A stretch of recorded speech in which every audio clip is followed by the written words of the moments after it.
সত্যের সংগ্রামে আমরাই চিরদিন মুক্তির আলো হয়ে জ্বলবো। আশাহত এ জাতির আশার প্রাসাদ হয়ে সাম্য ন্যায়ের কথা বলবো। সত্যের সংগ্রামে আমরাই চিরদিন মুক্তির আলো হয়ে জ্বলবো।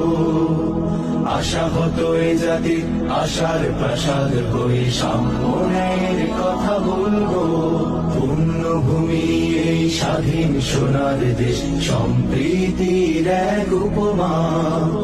গড়ব নতুন করে জঞ্জাল দূর করে ব্যর্থ বিফল হতে দেব না। পুণ্যভূমি এই স্বাধীন সোনার দেশ সম্প্রীতির এক উপমা। গড়ব নতুন করে জঞ্জাল দূর করে ব্যর্থ বিফল হতে দেব না। শত ষড়যন্ত্র